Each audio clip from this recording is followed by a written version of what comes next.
எல்லாருமே அமைதியாக இருக்கலாம். நீங்கள் உதவி செய்தவர்கள் அமைதியா இருக்கலாம். இல்லைன்னா உங்களை ஒரு காரியத்தை கொடுத்து ஒரு பொறுப்பாக நியமிக்க வேண்டியவர்கள் அமைதியா இருக்கலாம். பாஸ்டர், எனக்காக எடுத்து செய்வதற்கு யாருமே இல்லை, எல்லாருமே அமைதியா இருக்காங்க. எங்க அப்பா அமைதியா இருக்காரு, எங்க அம்மா அமைதியா இருக்காங்க, என்னை சுத்தி இருக்கிறவங்க அமைதியா இருக்காங்க. அவங்க நினைச்சா என்ன செட்டில் பண்ணிடலாம், அவங்க நினைச்சா எனக்கு இந்த காரியத்தை பண்ணலாம். ஆனா எல்லாருமே என் விஷயத்துல மட்டும் ரொம்ப அமைதியா இருக்காங்க. சில தாய் பாத்தீங்க அப்படின்னா இந்த பயோடேட்டா கொண்டு போய் கொடுத்துட்டு அப்படியே அமைதியா இருப்பாங்க. ஏன்னா எத்தனை மாப்பிள்ள தான் பாக்குறது, உனக்கு எத்தனை பொண்ணு தான் உனக்கு பாக்குறது, சலிச்சு போச்சு, எனக்கு தூக்கி போடு ஒரு வாரத்துல வை.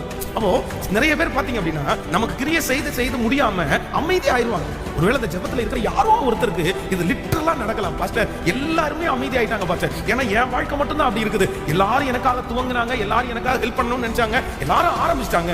ஆனா அவங்க எடுக்கிற முயற்சி எல்லாம் தோற்று போனதுனால இப்ப எல்லாருமே அமைதி ஆயிட்டாங்க. கர்த்தருடைய பிள்ளைகளே, நேற்றைக்கு கர்த்தர் சமூகத்திலே ஒரு வாக்குத்தத்தத்திற்காக ஜெபித்த போது ஆண்டவர் என்னுடைய இருதயத்திலே பேசின வார்த்தை, செயல்களிலே வல்லவருமாயிருக்கிற கர்த்தர். ஆமென்.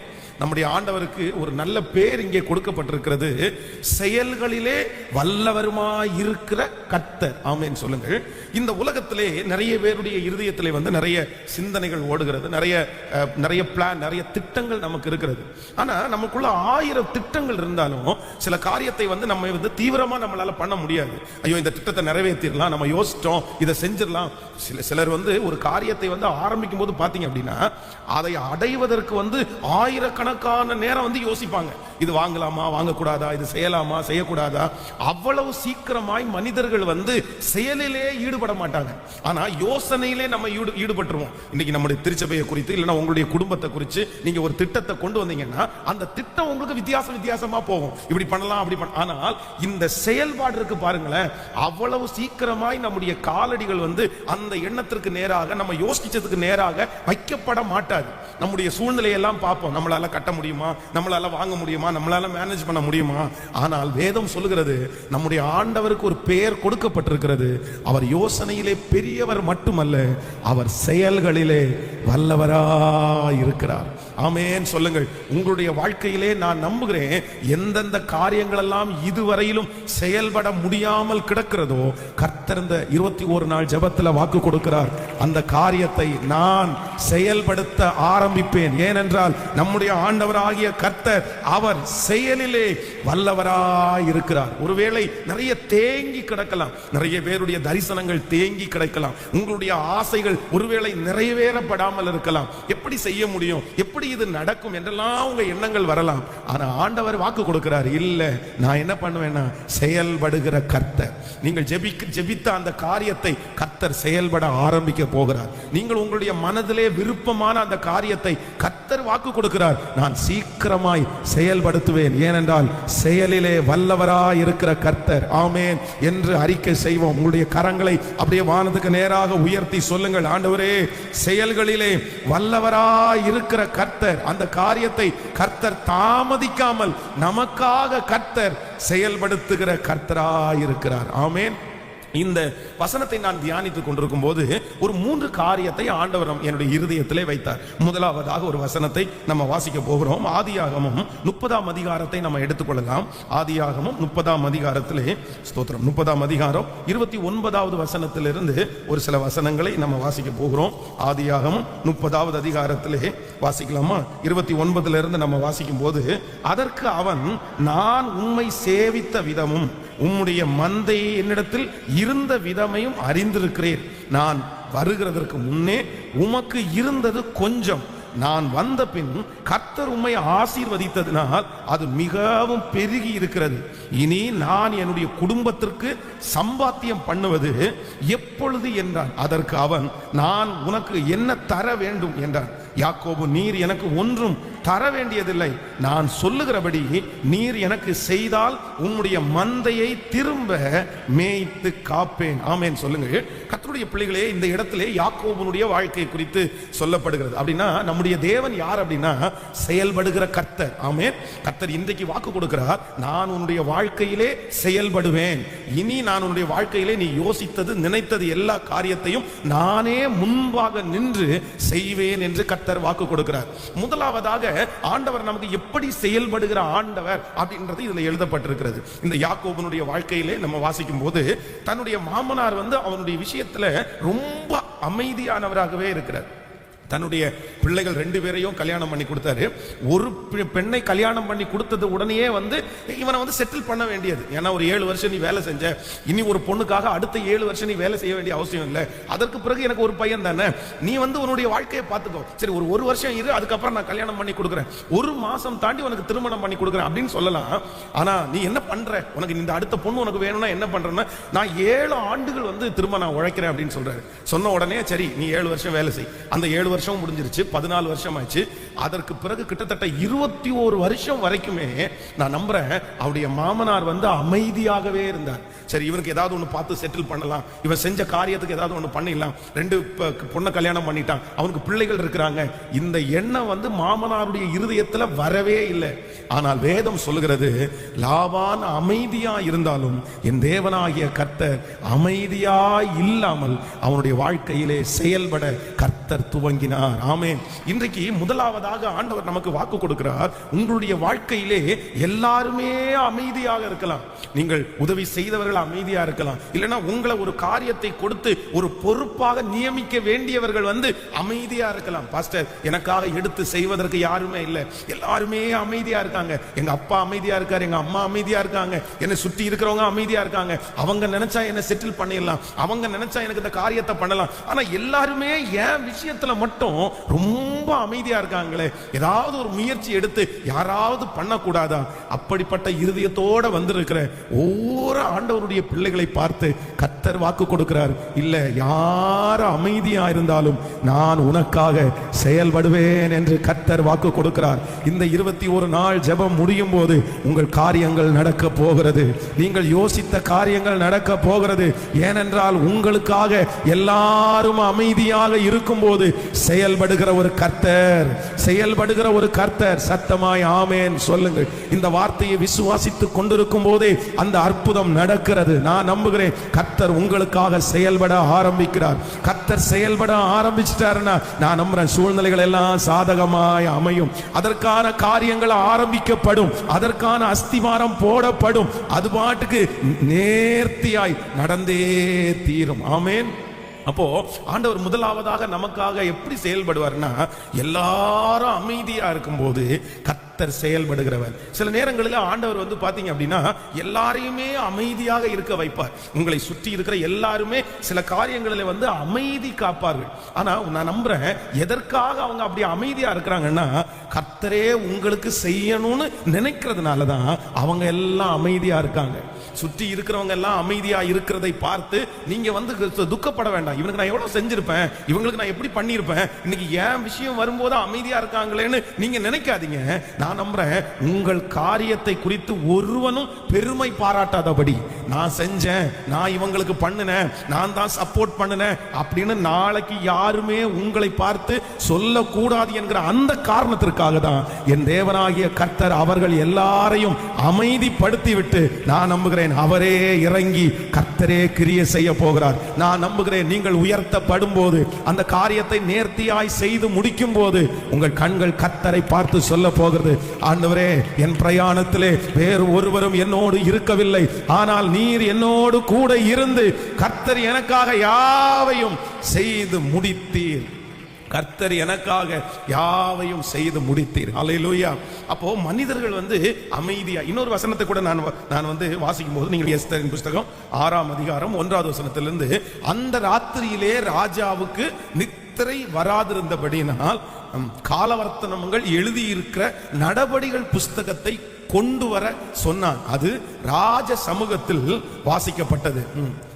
அப்பொழுது வாசற் காவலில் ராஜாவுக்கு 2 பிரதானிகளாகிய பிக்னாவும் தேரேசும் ராஜாவாகிய அகாசுவேரின் மேல் கை போட பார்த்த செய்தி மொர்தெகாய் அறிவித்தான் என்று எழுதியிருக்கிறது வாசிக்கப்பட்டது.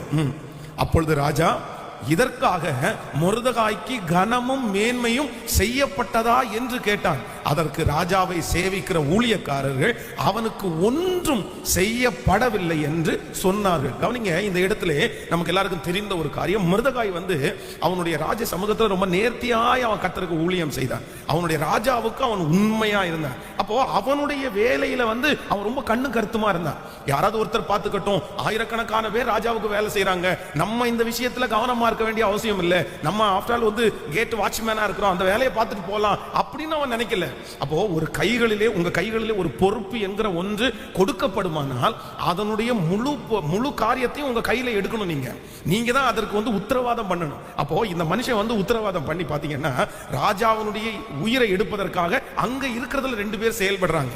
அப்ப இவன் இருந்து அதை கவனித்து அவங்க விஷயத்தை குறித்து ராஜாவுக்கு சொல்லி இப்போ ராஜாவுடைய உயிர் காப்பாற்றப்பட்டது. ஆனால் நடக்கிற காரியங்கள் எல்லாம் ஒவ்வொரு நாளும் அந்த மினிட்ஸ் புக்ல எழுதுறாங்களே தவிர இந்த மனுஷனுக்கு ராஜாவுடைய உயிரை காப்பாற்றி இருக்கிறார். அங்க இருக்கிற ஒரு சாதாரணமான மனுஷன் இல்ல, ராஜாவுடைய இருதயத்தை, ராஜாவுடைய உயிரை காப்பாற்றும் போது கண்டிப்பாக அந்த இடத்துல அவன் கனப்படுத்தப்பட வேண்டும், ஏதாவது ஒண்ணு கொடுக்க வேண்டும். ஆனா வேதம் சொல்லுது எல்லாரும் மறந்துட்டாங்க, எல்லாரும் அமைதி ஆயிட்டாங்க. அவனுக்காக யாராவது ஒருத்தர் போய் வருகிற பிறந்த நாளுக்கு அவனுக்கு ஏதாவது கொடுங்க ராஜா, ஏன்னா உங்க உயிர் இன்னைக்கு ஜீவனோடு இருக்கிறதுக்கு அவன் தான் காரணம், இதெல்லாம் சொல்றதற்கு யாரும் இல்லை. யாராவது ஒருத்தர் போய் பேசி இருக்கலாம்ல, ஒரு உயர்ந்த இடத்துல இருந்திருந்தா கண்டிப்பாக யாராவது ஒருத்தர் போய் பேசியிருப்பாங்க. ஆனா நான் நம்புகிறேன் எல்லாரும் அமைதியா இருக்கும் போது மொர்தெகாய் ஆராதிக்கிற கர்த்தர் மட்டும் அமைதியா இருக்கவே இல்லை. அவனுக்காக கர்த்தர் செயல்பட ஆரம்பித்தார். அவனுக்காக ராஜாவுடைய தூக்கத்தை கர்த்தர் எடுத்து போட்டார்.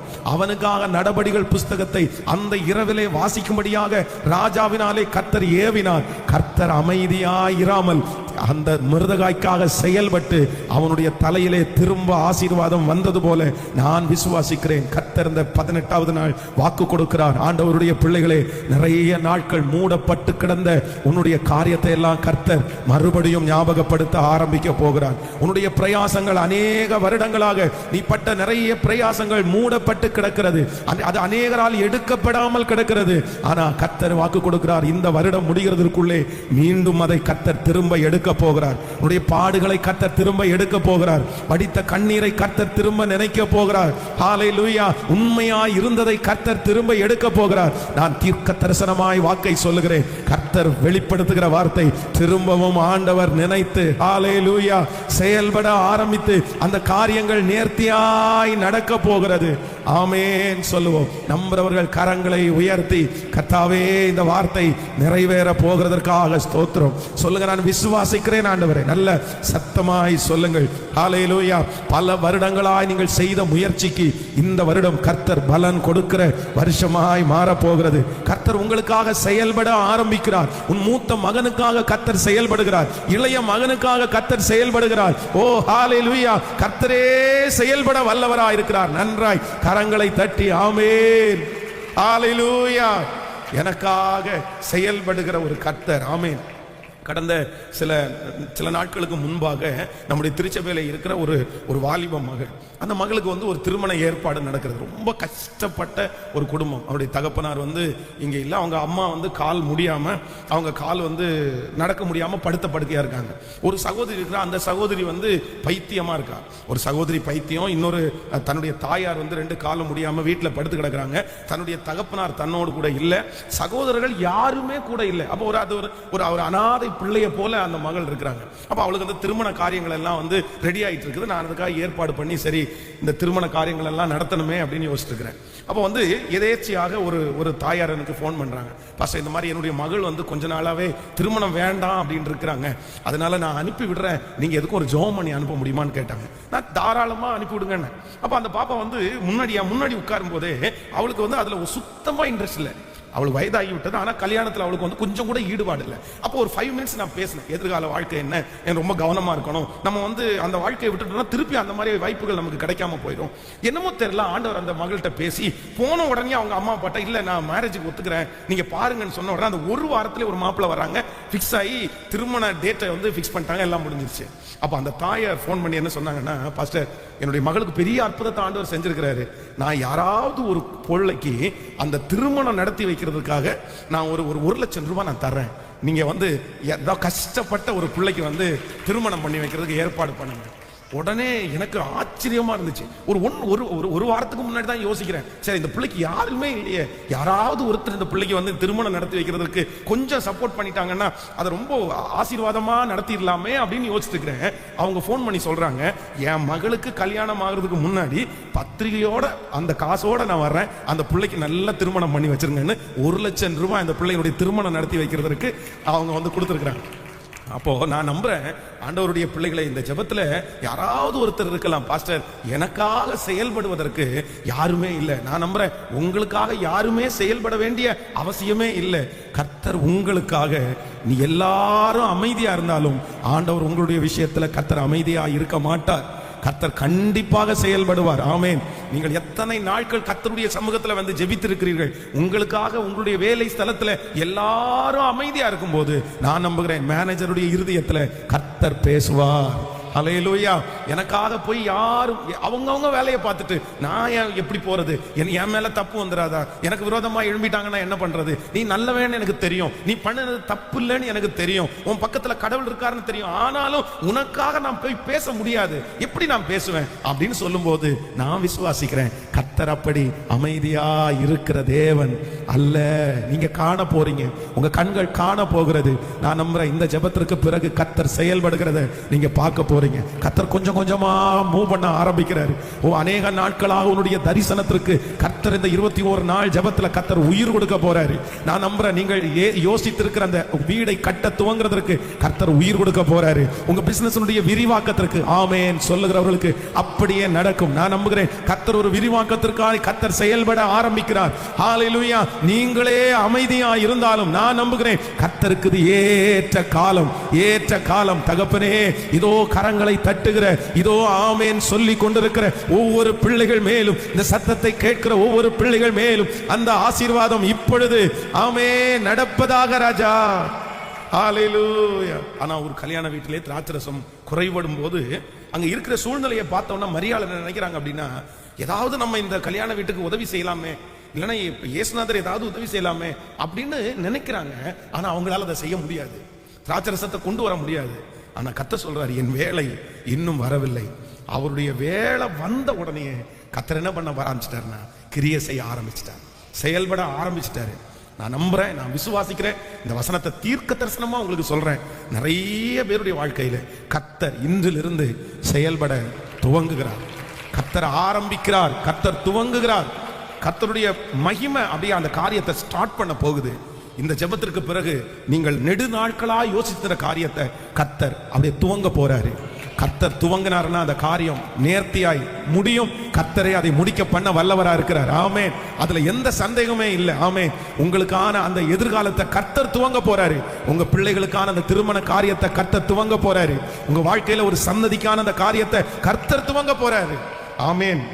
இரண்டாவதாக நான் இன்னொரு காரியத்தை கூட வாசித்தேன். நம்முடைய ஆண்டவர் நமக்காக எப்ப செயல்படுவார் அப்படின்றதை குறித்து இந்த மனிதனுடைய வாழ்க்கையை வாசிக்கும் போது எடுத்துக்கொள்ளலாம். 31ஆம் அதிகாரத்திலே, ஆதியாகமம் 39ஆம் அதிகாரத்திலே 24வது வசனத்தை வாசிக்கலாமா? 31வது அதிகாரத்தினுடைய 24வது வசனம்.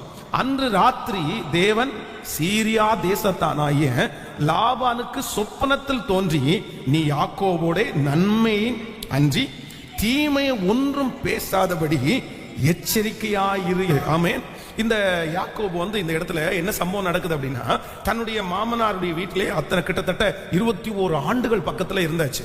இதுவரைக்கும் தன்னுடைய மாமனாருக்கு சம்பாரிச்சு போட்டு அவனோடையே வாழ்ற மாதிரி ஆச்சு. இப்போ வந்து ஒரு முடிவு எடுக்கிறாரு, இல்ல நம்ம இவரை விட்டு போயிடலாம் அப்படின்னு முடிவு பண்ற. தன்னுடைய மனைவி தன்னுடைய பிள்ளைகளோடு சேர்ந்து கிட்டத்தட்ட 7 நாட்கள் பிரயாணமாய் கடந்து போய் ரொம்ப தூரம் நடந்து போய் கீழையாத் அப்படின்ற ஒரு மலை, அந்த மலையில வந்து அவங்க வந்து அப்படியே வந்து கூடாரம் போட்டு ராத் தங்கி, சரி இனி வந்து நம்முடைய மாமனார் நம்மளை துரத்திட்டு வரமாட்டாரு. இந்த மாமனார் வந்து ஆடுகளுக்கு மயிர் கத்திரிக்க போகும்போது அவன் போயிட்டு எப்படி கொஞ்ச நாள் தாண்டி தான் வருவாங்க, அதுக்குள்ள நம்ம இந்த ஊரை விட்டு போய் செட்டில் ஆயிடலாம் அப்படின்னு நினைச்சு பிளான் பண்ணி கீழையாத் மலையில போய் அவர் கூடாரம் போட்டு தங்கி, இனி தன்னுடைய மாமனார் தனக்கு விரோதமாய் வரமாட்டார் நினைச்சு சமாதானமாய் படுத்து நித்திரை செய்கிறார். ஆனா இந்த மாமனார் என்ன பண்ணாருன்னா, தன்னுடைய மருமகன் வந்து போனதை பார்த்துட்டு இல்ல எப்படி அவனை விடலாம் அப்படின்னு சொல்லி தன்னுடைய வீட்டிலே இருக்கிற ஆட்களோடு சேர்ந்து பின்னாடி துரத்திட்டே போறாரு. இந்த விஷயம் வந்து யாக்கோபுக்கு தெரியாது. அப்போ ஒரு இடத்துல அந்த கீழையாத் மலைக்கு இவர் வந்துட்டாரு. வந்த உடனே யாக்கோபும் அவனுடைய குடும்பமும் கூடாரம் போட்டு தங்கி இருக்கிறத பார்த்துட்டாரு. இரவு நேரமா இருக்கிறதுனால இவர் என்ன பண்றாருன்னா, சரி நம்ம இன்னைக்கு நைட்டே போய் பிரச்சனை பண்ண வேண்டாம், காலையில பாத்துக்கலாம், காலையில அவனை உயிரோட வைக்க கூடாது அப்படின்ட்டு இரவுல தூங்கும் போது வேதம் சொல்லுது, என்னுடைய ஆண்டவர் என்ன பண்றாருன்னா அந்த லாபானிடத்துல சொல்றாரு, என் பையனுக்கு விரோதமாய் நீ நன்மையே தவிர நீ ஒன்றுமே என்ன பண்ணக்கூடாதுன்னா பேசவே கூடாது. ஒரு தீமையை கூட நீ என் பையனுக்கு பேசக்கூடாது. ஒருவேளை அந்த இரவே வந்து போயிருந்தான் அப்படின்னா இந்த வார்த்தையை பேசியிருக்கிறதுக்கு வாய்ப்பே இல்லை. அப்ப நான் என்ன நம்புறேன்னா, ஆண்டவர் அந்த இடத்துல யாக்கோபை கர்த்தர் காப்பாற்றுகிறார், அவனுக்காக கர்த்தர் செயல்படுகிறார். அவனை சுற்றி எல்லாமே எதிரான சூழ்நிலையா இருந்தாலும் நான் நம்புகிறேன், என் தேவன் அவனுக்காக செயல்படுகிறத நம்ம இந்த இடத்துல பார்க்க முடியும். நான் என்ன நம்புறேன் அப்படின்னா, இந்த ஜெபத்துல இருக்கிற ஆண்டவருடைய பிள்ளைகளே, கர்த்தர் உங்களுக்கு செயல்பட போகிறார். எப்ப செயல்படுவார்னா, எல்லாமே உங்களுக்கு எதிராக இருந்தாலும் கர்த்தர் அந்த எதிராக இருக்கிற சூழ்நிலையிலே உங்களுக்காக செயல்படுவேன் என்று வாக்கு கொடுக்கிறார். ஆமென் சொல்லுங்கள். உங்களுக்கு எதுவுமே சாதகமா இல்லை, உங்களுக்கு எல்லாமே எதிர்ப்பு. ஒருவேளை அவர்களுடைய விட்டால் அவருடைய கோபம் உங்கள் மேல பற்றி எரியும், அந்த காரியத்தை நீங்க செய்யவே முடியாது. ஆனா என் ஆண்டவர் உங்க கூட இருப்பாரானால் கர்த்தர் செயல்படுவார். எப்படின்னா, இல்லை இல்லை, அந்த எதிர்ப்பின் மத்தியிலையும் யார் எதிர்க்கிறதற்காக வந்தார்களோ அவர்கள் மனதிலே கர்த்தர் பேசி அந்த அற்புதத்தை செய்வேன் என்று கர்த்தர் வாக்கு கொடுக்கிறார். ஆமென். இது சீக்கிரமாய் நடக்க போகிறது. இந்த காரியத்தை கர்த்தரே நடப்பிக்க போகிறார். உங்களுக்கு எதிராக இருக்கிற சூழ்நிலைகள் சாதகமாய் மாற்றுகிற ஒரு நல்ல கர்த்தர். கைகளை எல்லாரும் உயர்த்தி ஆமென். எனக்காக கர்த்தர் வழக்காட போகிறார்.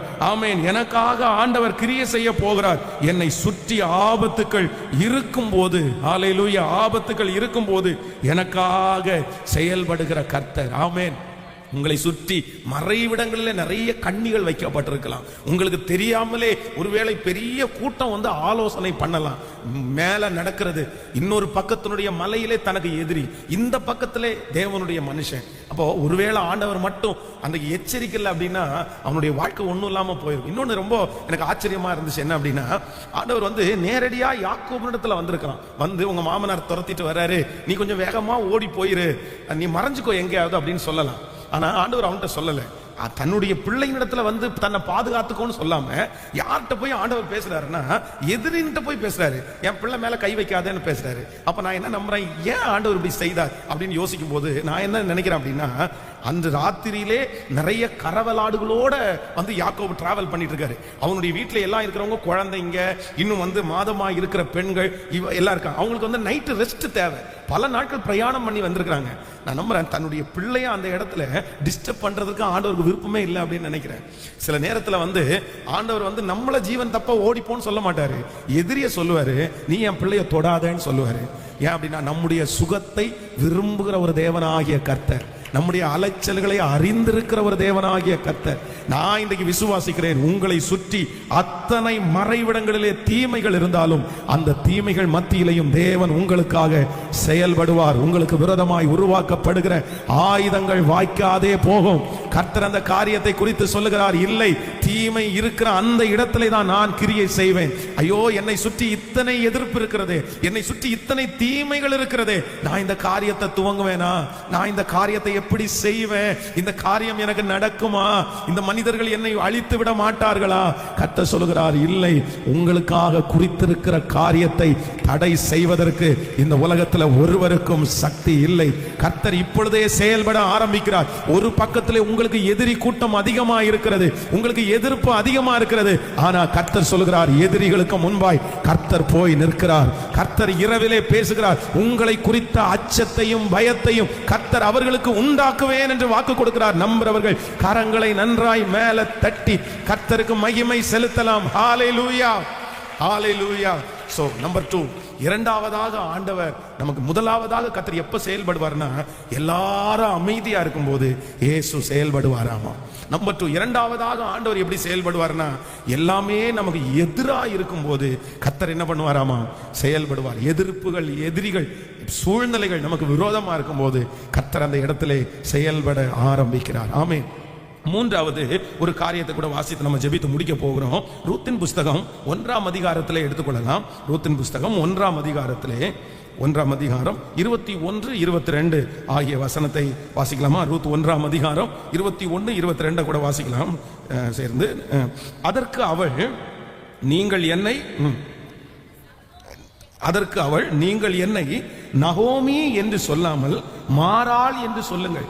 சர்வ வல்லவர் எனக்கு மிகுந்த கசப்பை கட்டளையிட்டார். நான் நிறைவுள்ளவளாய் போனேன். கர்த்தர் என்னை வெறுமையாய் திரும்பி வர பண்ணினார். கர்த்தர் என்னை சிறுமைப்படுத்தி சர்வ வல்லவர் என்னை கிளேசப்படுத்தி இருக்கையில் நீங்கள் என்னை நகோமி என்பாளேன் என்றாள். கவனிங்க ஆண்டவருடைய பிள்ளைகளை, இந்த சம்பவம் நமக்கு எல்லாருக்கும் தெரிந்த சம்பவம். அப்படின்னா இந்த இடத்துல நகோமி அவளை பார்த்து எல்லாரும் நகோமி மகிழ்ச்சி மகிழ்ச்சி அப்படின்னு சந்தோஷம் அப்படின்னு கூப்பிடுறாங்க. அப்ப அவங்க கூப்பிடுறதுலே எல்லாரும் ஆசையாய் பல நாட்கள் தாண்டி பல வருடங்கள் தாண்டி இவங்களை பாக்குறாங்க. அப்ப எல்லாரும் சந்தோஷமா இருப்பாங்கன்னு நினைச்சுதான் பாக்குறாங்க. ஆனா இவங்க என்ன சொல்றாங்கன்னா, இல்ல சர்வ வல்லவர் எனக்கு மிகுந்த கசப்பை கட்டளையிட்டார், அதனால என்னை நகோமின்னு சொல்லாதீங்க, என்ன மாறாள், என்ன கசப்புன்னு சொல்லுங்க. அந்த வார்த்தை தான், அந்த பேர் தான் எனக்கு மேட்சான பேரு. நான் எல்லாத்தையும் நான் இழந்துட்டேன். நான் இந்த இடத்தை விட்டு போகும்போது நிறைவுள்ளவளாய் போனேன். ஆனா இப்ப எப்படி வர்றேன்னா, நான் குறைவுள்ளவளா வர்றேன், எனக்கு எதுவுமே இல்லை அப்படின்னா. இந்த சூழ்நிலை என்ன அப்படின்னா, எல்லாமே வெறுமையாக்கப்பட்ட ஒரு சூழ்நிலை. எதுவுமே அவங்கள்ட்ட இல்லை. இப்போ யாரும் அவங்களுக்காக செயல்பட கூட முடியாது. ஆனா வேதம் சொல்லுகிறது, ஆண்டவர் அந்த நகோமியினுடைய குடும்பத்திற்கு அந்த ரூத்தை ஆசீர்வதித்து ஒன்றுமே இல்லாமல் இருக்கும்போது கர்த்தர் செயல்பட ஆரம்பிக்கிறார். கர்த்தர் ஒரு காரியத்தை துவங்க ஆரம்பிக்கிறார். நான் நம்புறேன், உங்க பேங்க்ல 0 பேலன்ஸ் இருக்கும் போதுதான் கர்த்தர் துவங்குவார் என்று நான் நம்புகிறேன். சிலர் என்ன நம்ம நினைப்போம் அப்படின்னு சொன்னா, நமக்கு எப்ப நம்ம ஆரம்பிக்கணும்னா பேங்க்ல நிறைய இருக்கும் போதுதான் நம்ம ஸ்டார்ட் பண்ணுவோம் அப்படின்னு நினைக்கிறோம். அப்பதான் ஆரம்பிக்கலாம் அப்படின்னு நினைக்கிறோம். அப்ப ஆரம்பிச்சாதான் சரியா இருக்கும் அப்படின்னு. இல்ல, என் ஆண்டவர் எப்ப கிரியை செய்வார், எப்பொழுது துவங்குவார் என்றால், காற்று இல்லை, மழை இல்லை, அப்பதான் என் கர்த்தர் துவங்குவார், அப்பதான் கர்த்தர் செயல்பட ஆரம்பிப்பார். இன்றைக்கு இந்த சத்தத்தை கேட்கிற உங்கள் ஒவ்வொருத்தருக்கும் கர்த்தர் வாக்கு கொடுக்கிறாரு, மகளே நான் செயல்பட ஆரம்பிப்பேன். அப்ப நீங்க மனசுல சொல்றீங்க, ஆண்டவரே ஒண்ணுமே இல்லையா ஆண்டவரே, இப்ப ஆரம்பிச்சு என்ன ஆண்டவரை பண்றது, இப்பதான் இந்த கொரோனா முடிச்சு நான் தலை எடுத்திருக்கிறேன், இப்ப ஆரம்பிச்சு ஒண்ணுமே பண்ண முடியாது என்னால. நீங்கள் தள்ளி தள்ளி போடலாம், நீங்க வேண்டாம் வேண்டாம்னு உதறி தள்ளலாம், இப்ப ஆரம்பிச்சா நான் முடிக்க முடியாதுன்னு நீங்க நினைக்கலாம்.